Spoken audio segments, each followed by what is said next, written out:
Hello, welcome back to CXO Today. Today we have with us Anup Pai.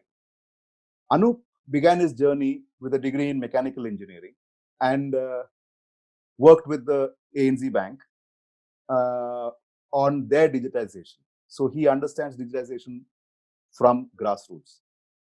Core banking, he was a core banking consultant and he worked for a long time there and then decided to start up.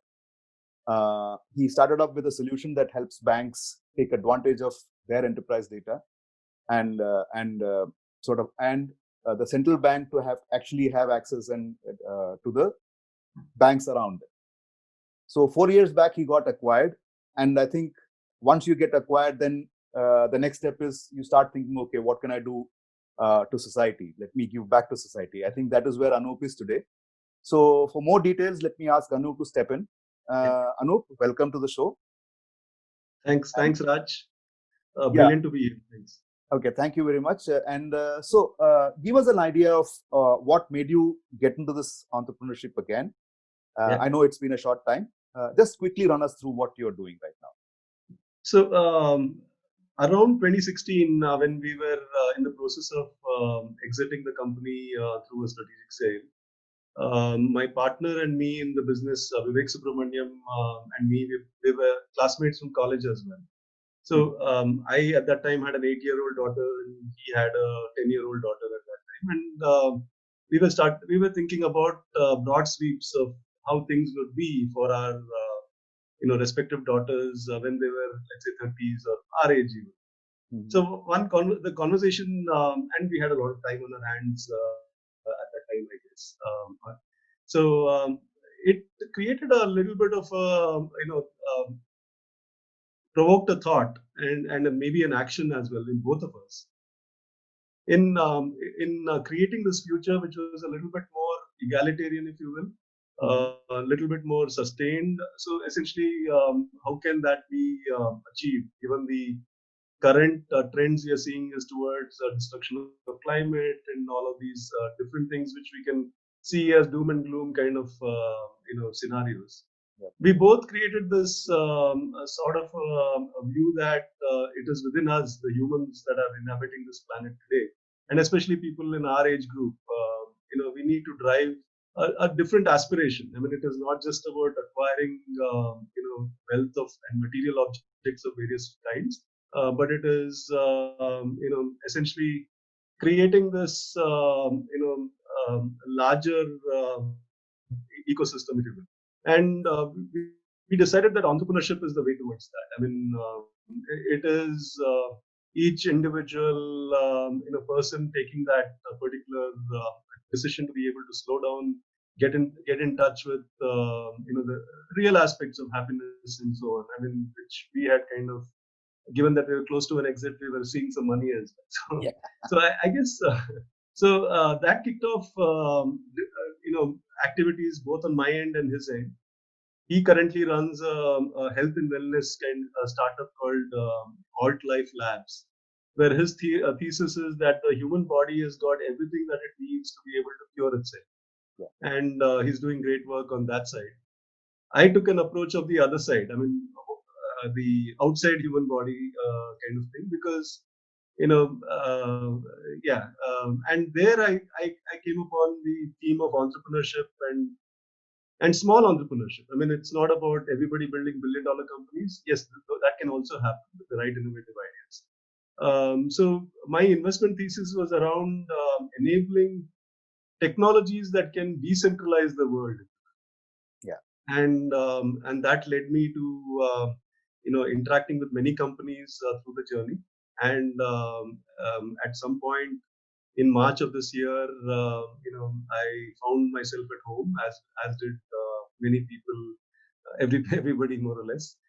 And over the month that I spent at home, and seeing the different things that were happening, I felt that this particular event is accelerating trends that were there, and that is leading to the better future that I was envisioning or hoping for, and therefore leaped in and created a new platform called e-Samudaay, which is about communities and enabling communities to become stronger and therefore and retain value among within the community rather than the pyramidal structure that we have in today's financial world.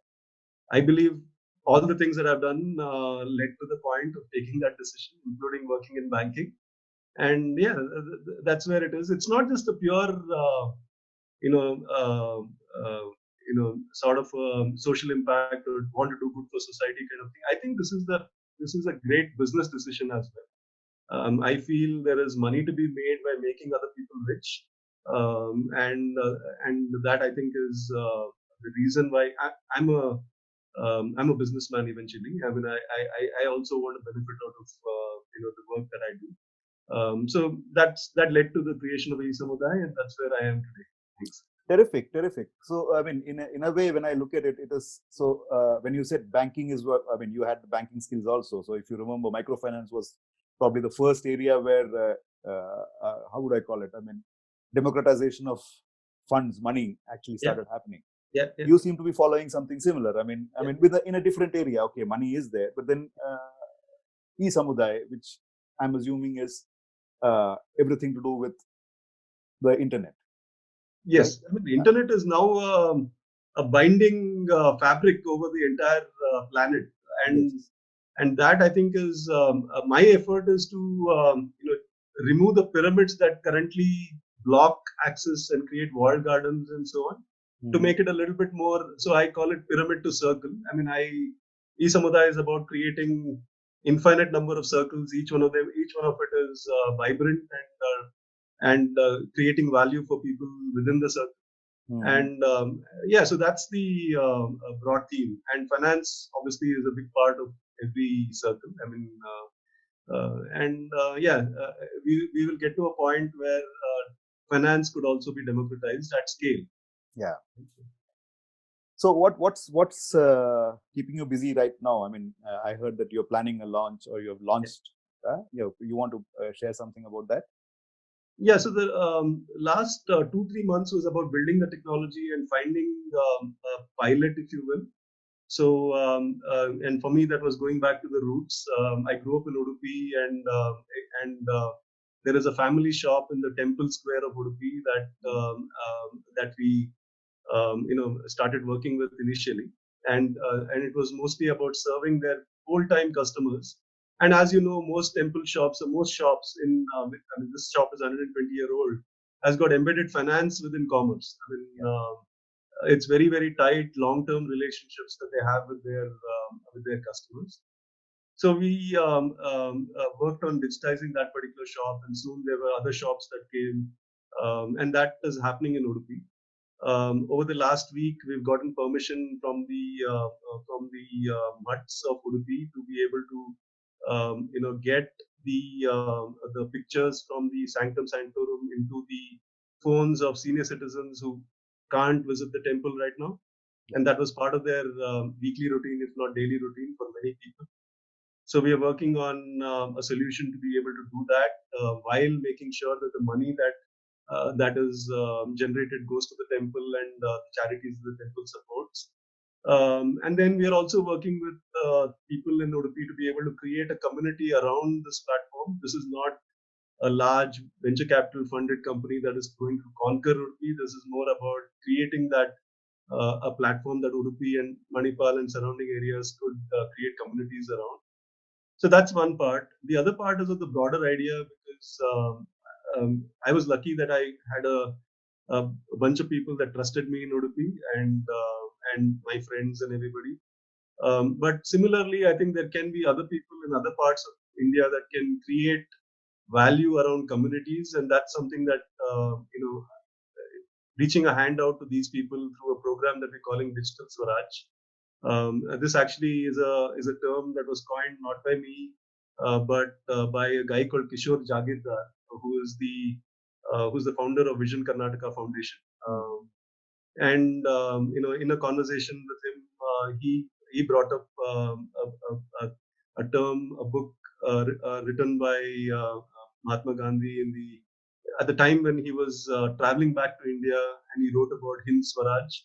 And a lot of these, it was about community and decentralization, and the thought carried through the freedom struggle.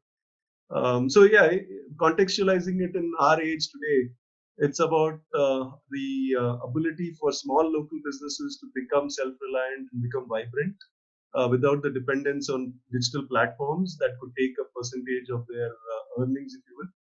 Yeah, so that's the other thing that is keeping me busy. Overall, I'm a runner, so I run and I think and I and yeah, the team that has come together is doing most of the work. I, um, I do the job of keeping the wheels moving and finding money for people for all this.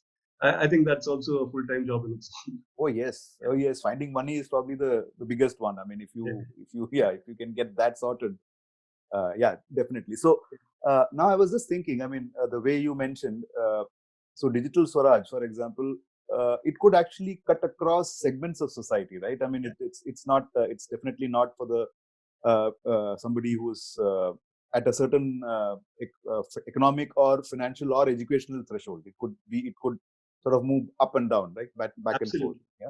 Yeah. So that is the beauty of this idea that you're talking about. Yeah, but from an implementation perspective, we need to take baby steps. Yeah, of course. I mean, obviously today, digital tools have created this sort of barrier which requires literacy and especially English literacy as a barrier to using digital tools. And we are working on removing that through Indian language or even a voice-activated kind of an interface. But it'll take us a few months to get there. I mean, it's in the meantime, yes, it will be focused on people who are digitally savvy, are maybe digital literate or literate to begin with. But I believe as we progress, it could provide a benefit to a woman, spending 4 or 5 hours, weaving something or stitching something or embroidering something or making something at home.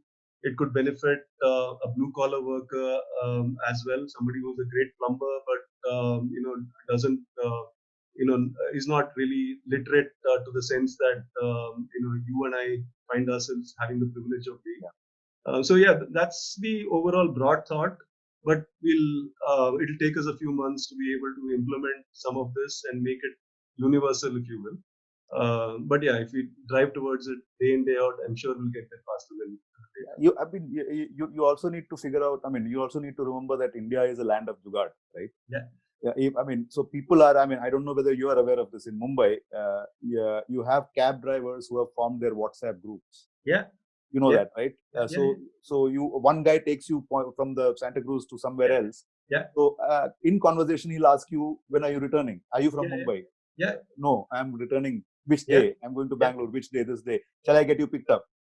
Exactly. I mean, the network works beautifully. I mean, and Mumbai is the city of your dabbawala. So correct. We'll see. I mean, I think the way I think about it is India is the richest country when it comes to information or the availability of information as a resource, given the sheer number of people and things, but not just that, the diversity that exists here. I mean, and if you think about information as a measure of diversity or the amount of the alternatives to something, we are an information-rich country. Oh yes. And if we are able to tap into connect that digital tools, the medium to that information, and if that can be used to drive self-reliance for everybody, I think that is more or less the direction in which I want to head to. And this is something that I feel it is more a philosophy, and Swaraj is a philosophy more or less. Yes. Right? It is over time. I feel that is what will get India there: the spirituality and the philosophies in which we operate, rather than the black-white kind of thing. I think jugaad and all of that will get us there, enabling those tools, right, and making it easy for people to complete the loop. Yeah. Because the WhatsApp thing has got, customers are still on Ola and Uber, right? I mean, and the 30% or 20% or whatever is going on. In there, I look for things that are happening in the US where they're feeling the pinch even more. There the percentage is 40%, 45%. they've come up with really beautiful models. For example, there is a Y Combinator kind of a company that is providing platforms for taxi drivers or ride sharing guys to be able to collect and run a business. Think of it as e-Samudaay for the taxi drivers of the US. Yeah.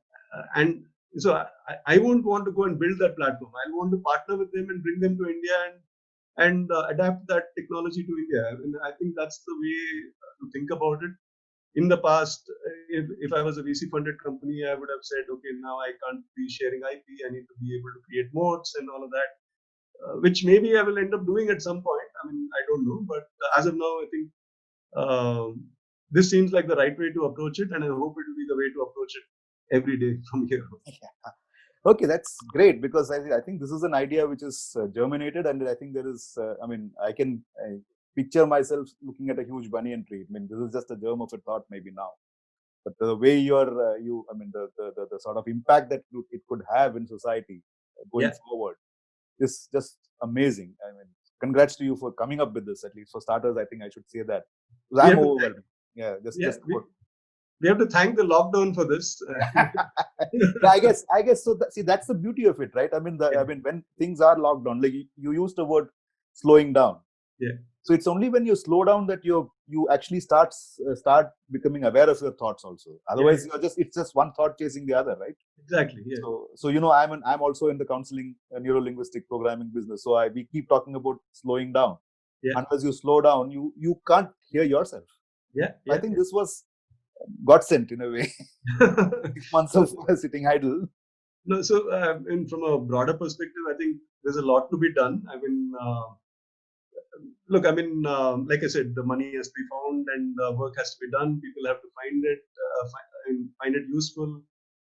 So, but I think my experience over the last 45 days since I've been talking to people about it, I think the urge to be able to partner up and do things. I mean, especially once you make it not a hidden idea, but a shared idea, right? A shared goal or a shared mission. Yeah. And that I think is the beauty of the times we are in post-COVID. I think pretty much everybody I've spoken to has mirrored that thought that it's together that we can do this. Yeah. And I mean, I really, some other day we should sit and talk about the impacts on the psychology from COVID and the lockdown. Definitely look forward to that, Anup. So thanks a lot for spending your time, sharing and sharing your ideas with us. This is really interesting. I'm looking forward to sort of keeping in touch and collaborating if possible on the road ahead, because this is amazing. This is really amazing. So all the best to you for the future, and thanks a lot for joining us on this program.